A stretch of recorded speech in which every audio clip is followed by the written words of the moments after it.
Bonjour à tous et bienvenue sur boursicoté.com pour cette nouvelle analyse technique du CAC 40 en point matinal avec une configuration donc qui fait suite aux dernières déclarations de Jérôme Powell qui a provoqué donc une forte baisse sur les marchés américains. Les marchés européens ont suivi et donc on ouvre ici sur un gap. Alors dans cette unité de temps 4 heures, on voit bien ici ce gap avec donc une ouverture sur des niveaux proches des 7305 points.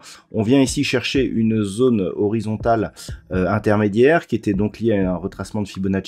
Mais on le voit, on a eu beaucoup de réactions ici sur ce niveau. Donc on vient ici chercher ce niveau et là on est en train de rebondir. Donc globalement pour l'instant on ne peut pas réellement parler d'un mouvement de retournement donc dans l'état actuel des choses. Au niveau des indicateurs techniques, par contre, on manifeste bien ici un retournement de la tendance avec une dynamique qui devient baissière. Au niveau du RSI, on est toujours dans une phase de neutralisation. Et donc, par rapport à la configuration, on a ici une moyenne mobile 20 exponentielle qui a été enfoncée sur gap, mais pour l'instant, il n'y a pas de relais. Donc, tout l'enjeu justement de cette séance sera de voir par rapport à ces niveaux techniques, à savoir la zone des 7320 et ces zones ici de moyenne mobile, comment va évoluer l'indice parisien. Au niveau du palmarès, en ce début de séance, on a des hausses assez peu marquées. ST Micro est en tête du CAC 40 avec une progression de 0,90%. Derrière, nous avons Airbus, Kering, Renault, Danone ou Michelin. Au niveau des plus fortes baisses, nous connaissons donc une forte baisse avec Thales qui perd 3,32%, Téléperformance perd 1,49%, derrière Unibail-Rodamco et Essilor-Luxottica ou Refin Scientifique limite la casse avec des progressions proches des moins 1%. Alors, on le voit, une phase de baisse, on est toujours en baisse par rapport à la clôture d'hier. Techniquement, donc, on est toujours dans une dynamique plutôt haussière. Lorsque l'on passe ici en daily, on voit que on est toujours ici dans une dynamique qui reste au-dessus des moyennes mobiles et au-dessus du support qui donnait la dynamique précédente. Donc pour l'instant on ne remet pas en cause, c'est-à-dire que tant que l'on reste ici au moins au-dessus de la zone des 7320 et il semblerait que l'on soit en train de tenter donc un comblement total du gap, ça serait un signal intéressant. Alors si on revient sur l'unité de temps 4 heures, ce gap, le fait de le combler éventuellement nous donnerait une information intéressante. Alors là on y est presque, on a un plus haut à 7335.07, hier on avait un plus bas à 7336.20, donc on peut dire qu'on est quasiment dans l'épaisseur du trait.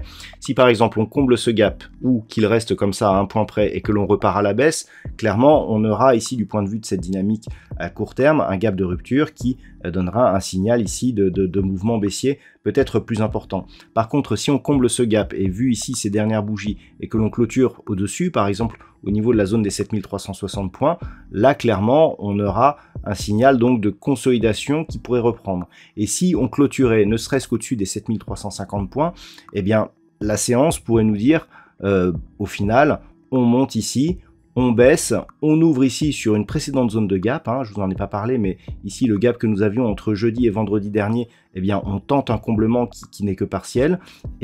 Par rapport justement à ce signal, on voit que pour l'instant le marché n'est pas encore vulnérable. Donc on a une petite préférence haussière sur l'évolution actuelle et donc on va surveiller ici ces zones 7340, 7360 dans les prochaines heures. Voilà donc ce que l'on peut dire sur cette configuration matinale. Au niveau de la macroéconomie, ce sera encore riche aujourd'hui. Nous avons de nombreuses interventions, notamment celle de Christine Lagarde, qui donnera donc un discours à 11 h. Du côté des États-Unis, nous aurons les chiffres de création d'emplois non agricoles ADP, qui préfigure généralement le NFP, à 14h15. Nous aurons une autre déclaration d'un banquier central, à savoir Jérôme Powell, qui va réintervenir aujourd'hui à 16 h. Nous aurons aussi le rapport Jols qui définit donc les nouvelles offres d'emploi. Et puis du côté du Canada, nous aurons aussi une banque centrale qui va communiquer puisqu'il y aura une décision de la Banque centrale du Canada pour définir l'évolution de ces taux d'intérêt qui sont attendus stables. Voilà donc pour cette séance, je vous souhaite de passer une bonne journée. On se retrouve dès ce soir pour toutes les autres analyses techniques du site boursicoté.com.